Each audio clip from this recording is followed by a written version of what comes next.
sur le chemin du carême. Let's go!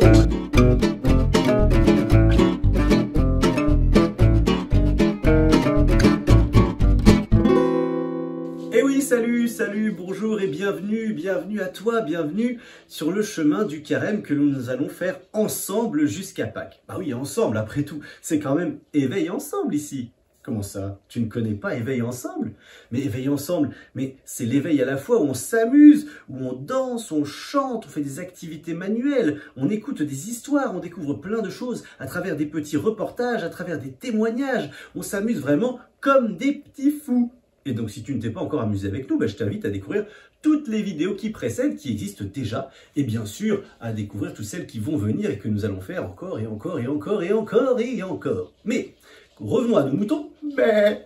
Pardon, on va se concentrer sur la vidéo qui nous occupe aujourd'hui. Et aujourd'hui, donc comme je te le disais, on entre dans le carême. Donc on va aller découvrir, parce qu'on adore la découverte, ce qu'a fait Jésus pendant quand même assez longtemps dans le désert, grâce à une petite animation de Théobule. J'adore Théobule, c'est vachement bien. Et le commentaire de Emma, la toute jeune Emma, qui nous parle de comment elle va vivre le carême à partir de cette expérience. Regarde. Jésus est conduit au désert par l'Esprit Saint pour être mis à l'épreuve par le démon. Au bout de 40 jours et 40 nuits sans manger et sans boire, il a faim.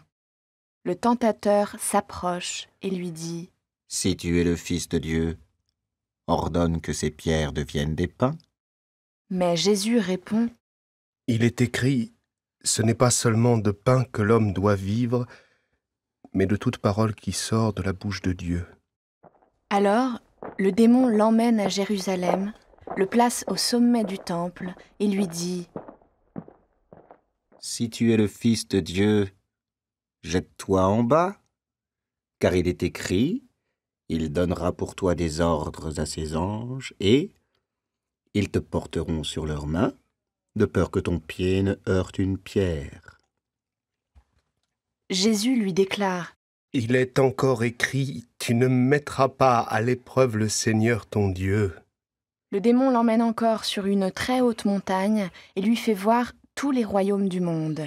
Il lui dit « Tout cela, je te le donnerai, si tu te prosternes pour m'adorer. » Alors, Jésus lui dit « Arrière, Satan, car il est écrit, c'est devant le Seigneur ton Dieu que tu te prosterneras, et c'est lui seul que tu adoreras. » Alors, le démon le quitte, tandis que des anges s'approchent de Jésus et le servent. Jésus, il reste 40 jours et 40 nuits dans le désert, car c'est comme le carême. Au bout de 40 jours et 40 nuits sans manger et sans boire, il a faim. Quand il est dans le désert, il se nourrit de l'amour de son Père en priant. « Si tu es le Fils de Dieu, ordonne que ces pierres deviennent des pains. » Jésus pourrait changer les pierres en pain, mais il ne le fait pas. On a besoin de manger, mais on a aussi besoin de l'amour de Dieu pour se nourrir. Pendant le carême, on essaie de moins penser à nous, de moins, par exemple, acheter le dernier truc à la mode et de plus aller vers les autres. « Jette-toi en bas. » Il est encore écrit, tu ne mettras pas à l'épreuve le Seigneur ton Dieu. Dieu, il me demande de faire des choses toutes simples, pas des choses extraordinaires comme sauter d'un immeuble, voilà.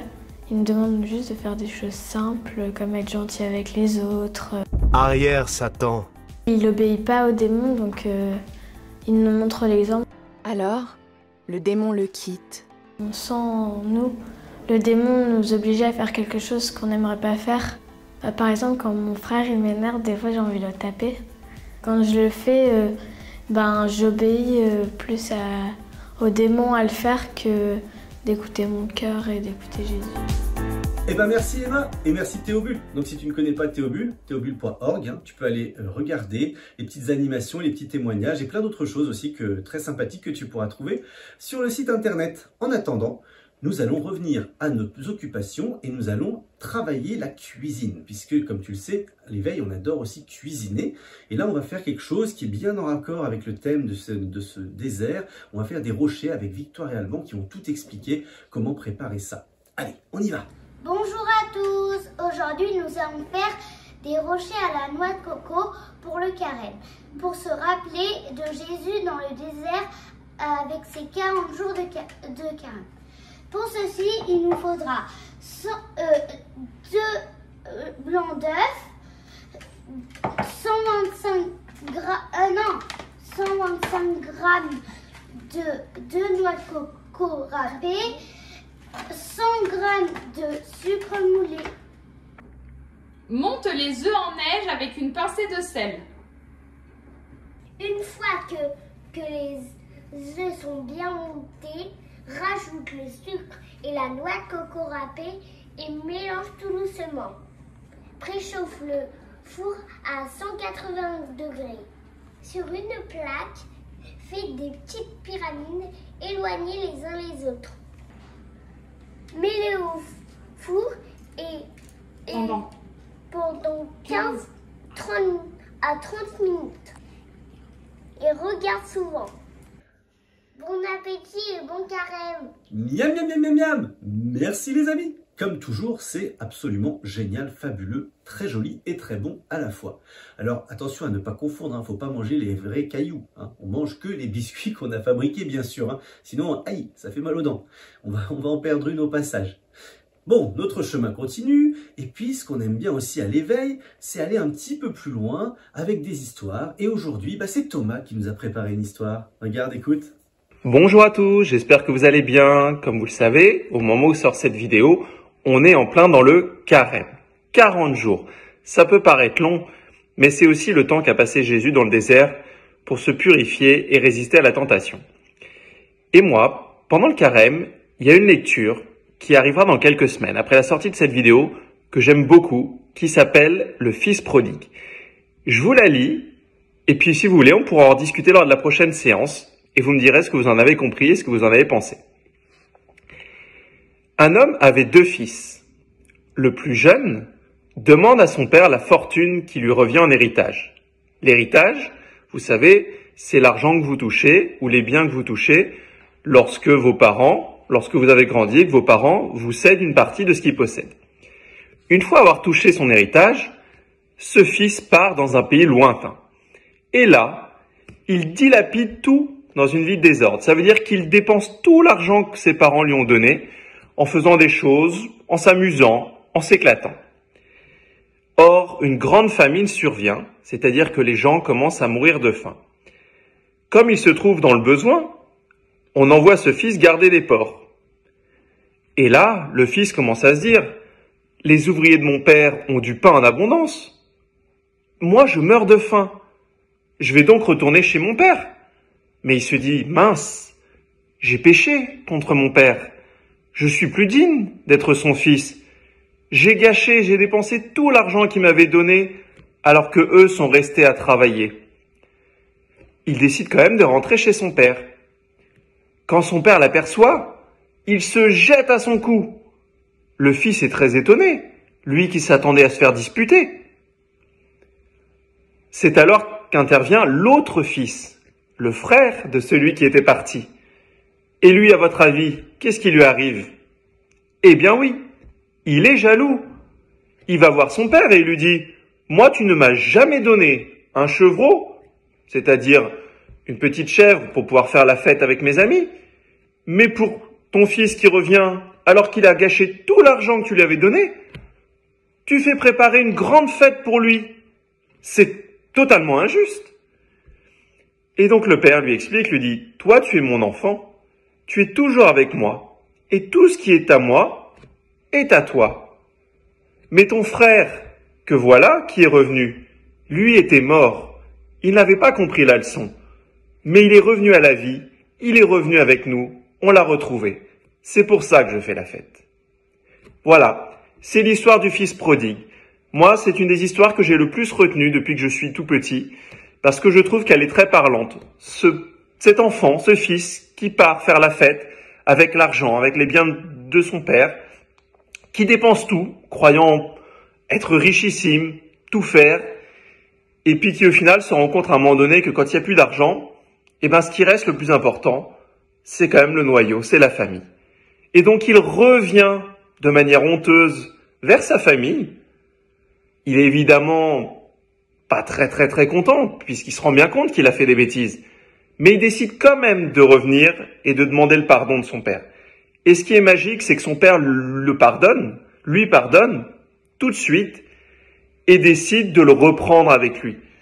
Et en même temps, on a la jalousie d'un autre enfant qui, lui, n'a jamais fait de bêtises par rapport à ce que vient de faire son frère et qui dit « Mais moi, je ne comprends pas, je n'ai jamais fait de bêtises, mais moi, tu ne me donnes rien. » Et là, le père lui explique qu'il a en fait tout, mais qu'il suffit juste qu'il le voie, que tout ce qui est là autour est à lui.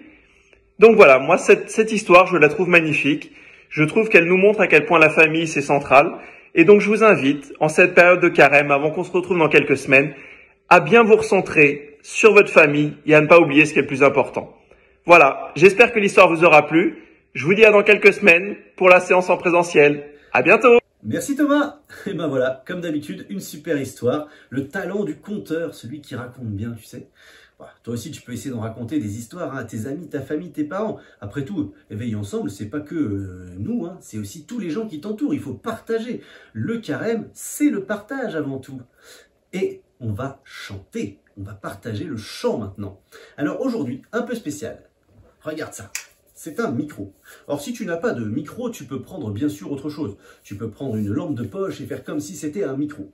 Mais je voudrais te montrer ce que c'est qu'un karaoké. Tu sais pas ce que c'est un karaoké? Alors ça n'a rien à voir avec une race de perroquets, hein, c'est pas un cacatoès ou je ne sais pas. C'est on chante avec les paroles écrites et le texte comme ça qui se colore tout au long du temps où on chante. Alors peut-être que toi tu sais pas encore trop lire. Ça va donc pas être super facile, mais c'est pas grave. Ce que je t'invite à faire, c'est ça, regarde. Tu rassembles tout le monde autour de toi, les grands frères, les grandes sœurs, les parents, tous ceux qui savent lire, même les grands-parents. Allez, on est en famille, le carême, c'est un moment de partage. Et puis tous autour de l'écran, bah, vous chantez en même temps avec vos micros ou vos faux micros et vous donnez de la voix telle des vrais chanteurs. C'est une chanson sur le carême, elle est là rien que pour toi. C'est parti, karaoké!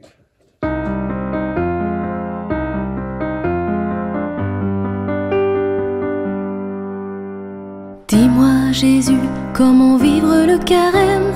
Dis-moi, dis-moi, comment faire pour aimer? Dis-moi Jésus, comment vivre le carême? Dis-moi, dis-moi, ce que je peux partager. Un peu de temps dans ma journée, faire une pause pour te parler, prendre une bougie et l'allumer, fermer les yeux pour t'écouter. Dis-moi Jésus, comment vivre le carême? Dis-moi, dis-moi, comment faire pour aimer? Dis-moi Jésus, comment vivre le carême? Dis-moi, dis-moi, ce que je peux partager. Tous les bonbons que j'ai gardés dans un tiroir, là bien cachés, je vais pouvoir tous les donner. Ça donne de la joie de les partager. Dis-moi Jésus, comment vivre le carême? Dis-moi, dis-moi, comment faire pour aimer? Dis-moi Jésus, comment vivre le carême? Dis-moi, dis-moi, ce que je peux partager. S'il y a quelqu'un qui est tombé, je l'aiderai à se relever. Si un copain est en train de pleurer, j'irai tout de suite le consoler. Dis-moi Jésus, comment vivre le carême? Dis-moi, dis-moi, comment faire pour aimer? Dis-moi Jésus, comment vivre le carême? Dis-moi, dis-moi, ce que je peux partager. Ah là là! Oh, le karaoké, c'est une sacrée expérience, surtout quand on est nombreux, c'est la cacophonie. Mais le plus important, c'est de s'amuser à chanter très fort et à vraiment donner de la voix pour que tout le monde entende sa chanson et se partage. En plus, tu as vu, il y avait un petit message dans la chanson. C'était pas seulement pour chanter le karaoké, hein, c'était aussi pour raconter des choses autour du carême de cette période qui nous aura occupé tout au long de la vidéo. Oh, une vidéo qui touche déjà à sa fin. Oh là là. Bon allez, un ou deux messages pour terminer, hein, comme ça on se quitte pas tout de suite. Première chose, ici, l'adresse mail, comme d'habitude, pour que tu puisses évidemment m'écrire si tu le souhaites, poser des questions ou si tu as des gens qui veulent participer aux vidéos de l'éveil, à l'action de l'éveil, bien sûr, ils sont les bienvenus. Donc ils n'hésitent pas à mettre ce message. Deuxième information, voici les dates. Et oui, les dernières qui restent pour des réunions pour se voir en vrai, il y en a une très bientôt. Donc ne la rate surtout pas car il n'en reste plus que 2 comme tu peux le voir. Et puis dernière information, comme tu le vois ici, j'ai Mathieu qui m'a écrit un mail pour me dire qu'il faisait, donc si tu passes par Ménilmontant, c'est en région parisienne, peut-être que tu es d'ailleurs toi-même à Paris, tu auras l'occasion, pourquoi pas, d'aller voir en famille une pièce de théâtre sur la Passion du Christ. Voilà, qui s'appelle La Passion de Ménilmontant. Merci Mathieu pour ce partage. Voilà, on va se quitter ainsi.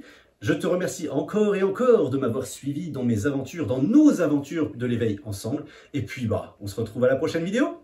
Ciao!